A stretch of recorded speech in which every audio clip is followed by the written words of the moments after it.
celle de Alexandre Bonnet pour un projet que je connais un peu.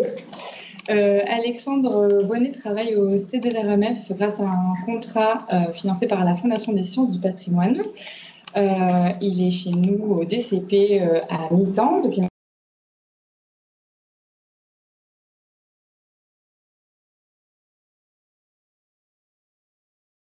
Je disais donc que nous avons monté ce projet en partenariat avec le musée de Cluny et le Centre de recherche sur la conservation.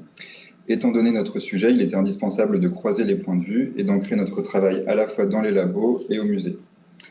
Le projet Silicagel est né d'une problématique issue du terrain pour répondre aux besoins des musées en adéquation avec les directives du ministère de la Culture. Notre constat de départ est que la technique d'utilisation du gel de silice est globalement connue mais peu employée. Or, cette technique consomme peu d'énergie et semble prometteuse pour répondre aux enjeux de la transition écologique. Il est donc apparu opportun de faciliter l'accès à cette méthode en créant un guide d'utilisation qui détaille la chaîne opératoire et qui sera accompagné au calcul. Nous avons commencé par réunir des informations en effectuant un état de l'art à travers des recherches bibliographiques, ainsi qu'en échangeant avec des utilisateurs, des spécialistes, des fournisseurs et des fabricants. L'Institut canadien de conservation a beaucoup travaillé sur ce sujet et a publié un bulletin technique en 2018, relativement complet et détaillé, qui a déjà été actualisé 2 fois et qui est déjà accompagné d'un outil de calcul depuis l'an dernier. Malgré tout ce travail de l'ICC, les retours d'expérience en France montrent que les utilisateurs s'appuient principalement sur une fiche produit, simplifiée et pragmatique, publiée par un fournisseur en 2017. Nous avons mis en place un questionnaire en ligne auprès des musées de France et associations professionnelles afin d'élargir notre perception du terrain. Voici la synthèse des résultats que nous avons publiés l'été dernier sur le site du C2RMF. Nous avons obtenu 200 réponses et une douzaine de retours d'expérience spontanés. Ce premier volet identifie le profil des sondés. La grande majorité sont des régisseurs et des conservateurs salariés de musées, mais la variété des profils représente tout de même la diversité des utilisateurs et des contextes. Nous avons posé des questions sur la situation actuelle des musées. Donc ici, la mauvaise nouvelle, c'est que la quasi-totalité des musées ont des difficultés à maintenir un climat parfaitement adapté à leur collection tout au long de l'année. Mais la bonne nouvelle, c'est qu'environ 80% d'entre elles sont déjà équipées de vitrines, ce qui est le principal prérequis pour utiliser du gel de silice. Au sujet de la transition écologique, les sondés témoignent d'une volonté de mettre des choses en place pour réduire leur consommation, notamment en utilisant du gel de silice, mais ils se sentent freinés par un manque de moyens et de connaissances. La quasi-totalité des sondés connaît le principe de la technique, la majorité l'estime pertinente, mais à peine la moitié en utilise. Les réponses soulèvent les principales difficultés rencontrées. Nous notons des difficultés techniques, mais également un manque de compétences et un manque de moyens. Des questions ciblées auprès des utilisateurs ont confirmé le choix de limiter notre sujet à la gestion des vitrines et pour un usage autour de 50% d'humidité relative. Presque toutes les personnes concernées par l'utilisation de gel de silice ont déclaré qu'ils utiliseraient plus cette technique si un guide était à leur disposition, et ils nous ont renseigné sur les points qu'ils attendent d'un tel guide. Finalement, un guide complet et adapté à différents niveaux de compétences est attendu. Je reviens à la méthodologie générale du projet. L'élaboration de ce guide consiste en grande partie à synthétiser et compiler des travaux déjà existants, mais pour certains points, des données sont manquantes, donc nous avons mis en place des protocoles expérimentaux pour y répondre. Mais avant d'aller plus loin, je vais commencer par vous présenter la technique et le matériau.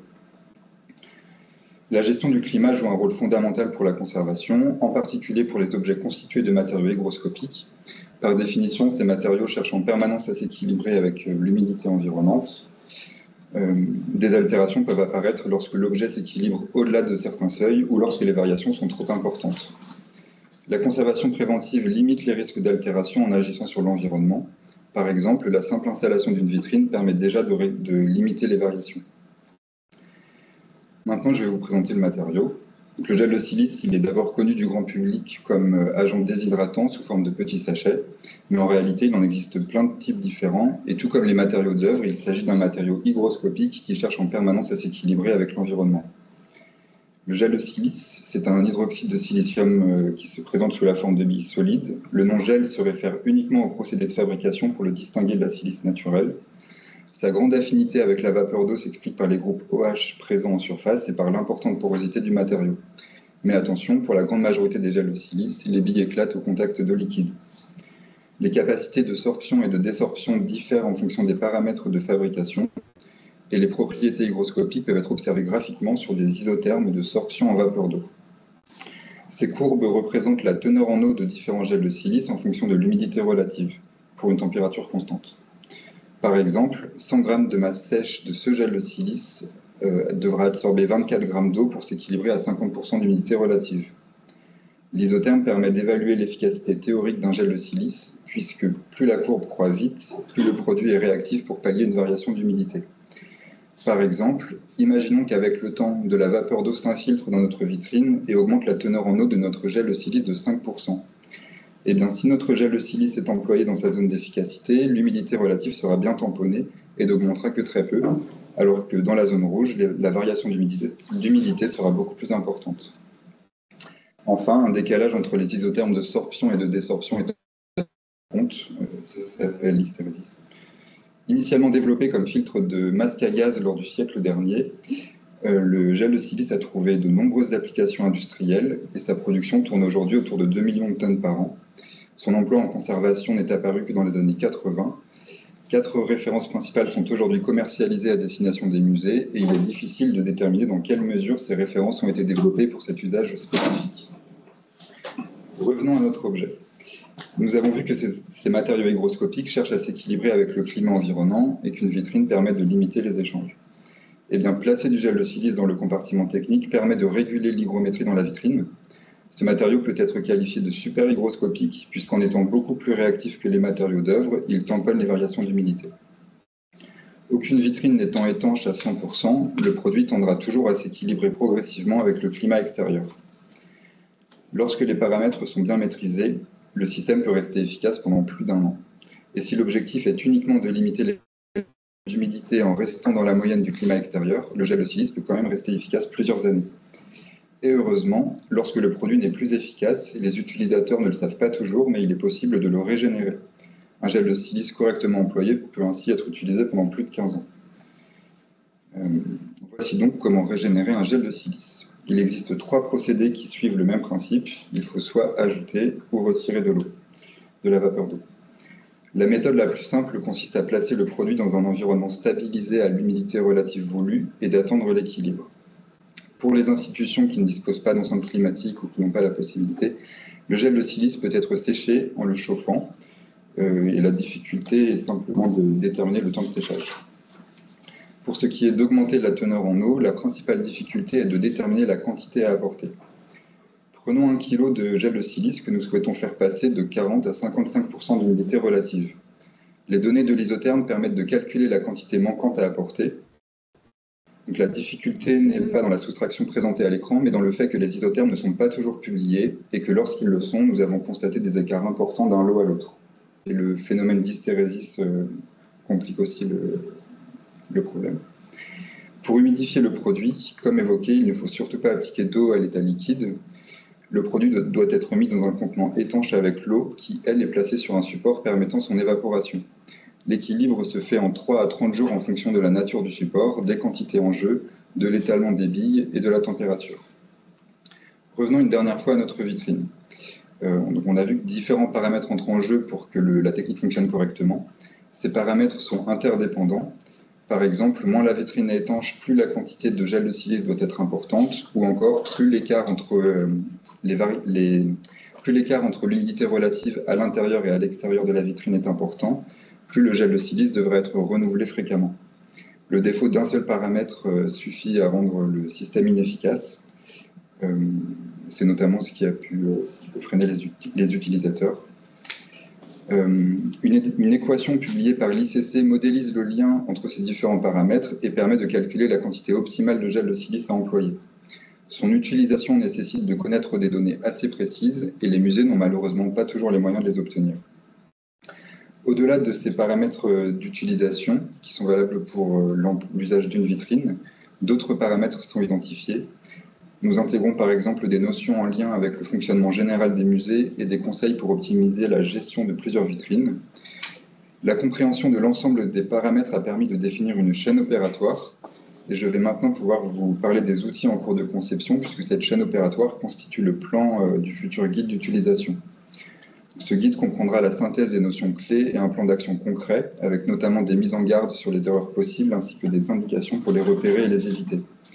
La forme du guide sera inspirée de travaux déjà réalisés par le DCP, comme cet outil d'aide à la rédaction d'un plan de sauvegarde des biens culturels, ou comme le vadémécum de la conservation préventive, qui vient d'être actualisé. Une réflexion est en cours pour accompagner ce guide d'un outil de calcul en ligne, par exemple par un QR code.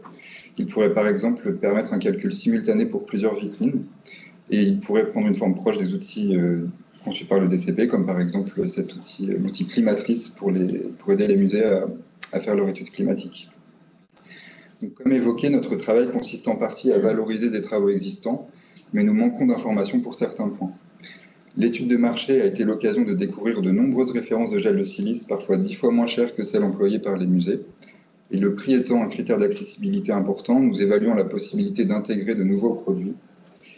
Donc en plus des 4 références employées par les musées, on a fait une présélection de 8 références provenant de l'industrie. Et la mesure des isothermes a finalement révélé que 4 d'entre elles, de ces nouvelles références, sont susceptibles d'être compatibles avec un usage en vitrine.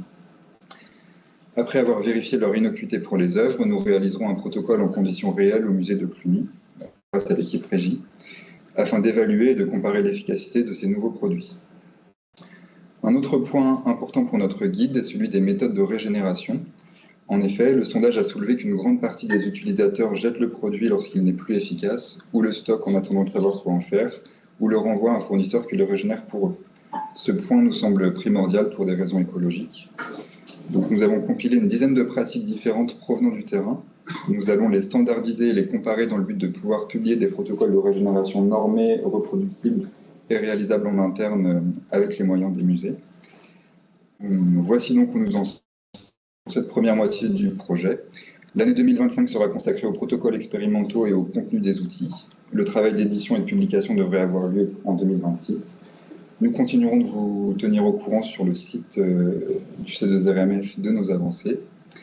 Et je remercie l'ensemble des personnes qui contribuent à ce projet, évidemment chaque membre de l'équipe, mais également toutes les personnes qui ont répondu à nos appels et nos nombreuses questions. Merci à la Fondation des Sciences du Patrimoine pour son soutien et au C2RMF pour son accueil. Merci également aux entreprises qui nous ont renseignés et qui nous ont offert des échantillons de produits. Un grand merci à la communauté des sondés qui est très réactive et qui donne une dimension supplémentaire à ce projet. Enfin, merci à Kylian et aux organisateurs pour cette journée.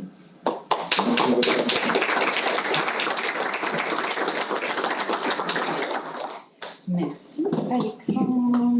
Est-ce qu'il y a des questions? Oui Agnès, merci. Merci beaucoup pour ce travail dont j'ai entendu parler et que je suis heureuse de découvrir. J'avais une question toute simple. En quoi, en termes de composition, il y a la dizaine de gènes de silice que vous avez référencés, recensés, découvertes, diffèrent du gène de silice. Pour moi, c'est du gène de silice.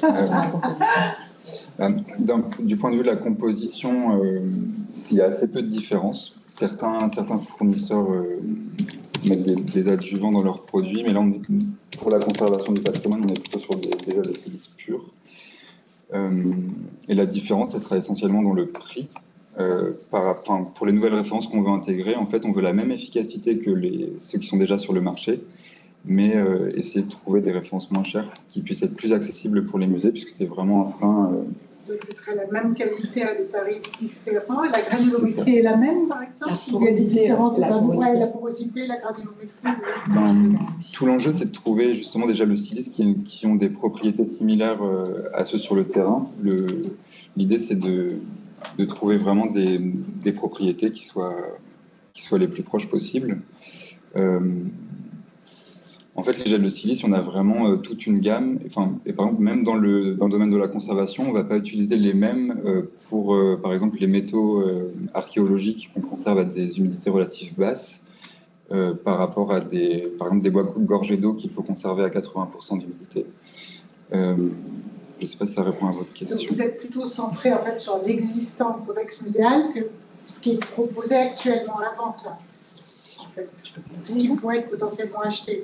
Non, qui va arriver dans les musées. En fait. Si je peux me permettre, bien sûr qu'on est parti de l'existant. En gros, dans la plage d'intérêt sur laquelle on travaille, qui est entre 40 et 60% d'humidité relative, on a, comme le disait Alexandre, 4 références dont surtout une qui est beaucoup utilisée. Et puis après, voilà, très représentative.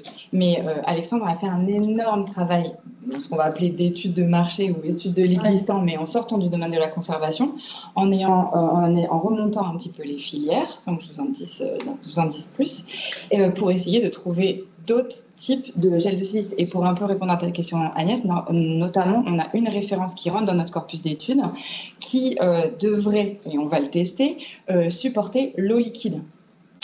Et donc là, ça change pour les protocoles de régénération. Je vous laisse imaginer, on gagne un temps fou entre le moment où on doit laisser évaporer l'eau et qu'elle soit réabsorbée par le matériau.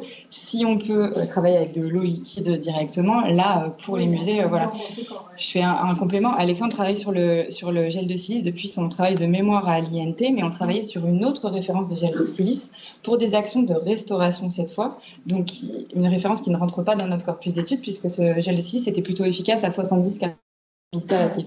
Et cette référence-là, Alexandre a développé tout un protocole de réhumidification avec de l'eau liquide directement dessus pour pouvoir l'utiliser pour humidifier des objets dans le cadre d'un traitement d'humidification en restauration. Donc, c'est en ça qu'on a essayé, que Alexandre a fait tout un travail d'études de marché. Et après, c'était une question que je voulais poser à Alexandre. Peut-être que tu vas me répondre, mais enfin voilà, j'ouvre c'est comment ensuite derrière, si on trouve des références qui ne sont pas encore rentrées dans le milieu de la conservation et qu'on fait tous les protocoles et les vérifications qu'il faut, comment ensuite on peut voilà, je voudrais avoir ton avis là-dessus. Comment ensuite on peut faire rentrer dans la pratique de notre milieu? D'un point de vue très pratique, finalement, vu que le critère serait le prix, la loi du marché, en gros, elle jouerait en notre faveur et les musées devraient se diriger naturellement vers ces produits-là. Après, c'est vrai que les plus gros fabricants, ils se trouvent en Chine, donc ça peut compliquer l'approvisionnement. Donc, on devrait inviter les musées à mutualiser leurs commandes. Et autrement, avec le temps, j'imagine que les fournisseurs musées s'adapteraient à la demande. Voilà. Avec toutes les contraintes administratives que ça peut représenter. Et si je peux ajouter, je voudrais juste ajouter quelque chose, c'est qu'en fait, les gels de silice qui sont utilisés par les musées, on ne sait pas précisément comment ils ont été intégrés et on ne sait pas s'ils ont été développés spécifiquement pour cette application. Donc, c'est assez difficile d'obtenir ces informations-là auprès des fournisseurs et des fabricants. Et donc, c'est un peu ce fait-là qui a fait qu'on a cherché dans le domaine de l'industrie à voir s'il n'y avait pas d'autres références qui seraient au moins aussi efficaces, voire plus efficaces. Voilà. Et c'est vrai que j'ai beaucoup insisté sur le critère de prix. En fait, par exemple, 1 kilo de gel de silice en conservation, ça va être autour de 75 €, alors que dans l'industrie, ça tourne autour de 2 ou 3 €. Donc c'est vraiment... Voilà. Et même pour... finalement, l'utilisation du gel de silice, elle peut presque coûter aussi cher que d'acheter un climatiseur à 4 000 € qui est valable pendant 30 ans. Voilà. Merci. Je vous en prie. Est-ce qu'il y a d'autres questions? Non. Peut-être sur le Teams. On regarde, peut-être tu peux, Alexandre, nous préciser, peut-être rentrer plus en détail sur le fait que, tu l'as dit, il y a beaucoup de travaux qui ont été publiés par l'ICC. Pourquoi, quelles sont les différences avec peut-être les besoins au Canada et nos besoins à nous, et pourquoi la communauté en France, finalement, c'est pas complètement emparée des outils de l'ICC. Ouais. Donc oui, c'est vrai que l'ICC a beaucoup travaillé sur ce sujet et assez récemment. Donc on espère quand même que ça jouera en notre faveur et que les musées s'empareront un peu plus de cette technique à l'avenir. Il faut savoir que le Canada, c'est un contexte très différent, notamment au niveau du climat. Là-bas, les climatiseurs sont obligatoires toute l'année, ils sont beaucoup plus performants, plus adaptés. Donc le gel de silice est plutôt marginal là-bas pour l'instant. Et la technique a été d'abord développée en laboratoire par des scientifiques pour les scientifiques, puisque en fait, l'ICC va gérer les stocks de gel de silice pour plusieurs musées autour d'eux. Et donc, ils mutualisent l'utilisation, ils mutualisent leur enceinte climatique pour pouvoir gérer ça. Et donc, finalement, voilà, l'étude du terrain en France a montré que même si on avait un bulletin technique assez détaillé, c'était pas suffisant, notamment parce que ce bulletin technique est très poussé pour un usage pour une vitrine, mais sans forcément prendre en compte les autres paramètres liés au fonctionnement des musées, et plusieurs vitrines, etc. Merci pour cette précision. D'autres questions, une dernière? Bon, bah, merci beaucoup, Alexandre, pour ton intervention.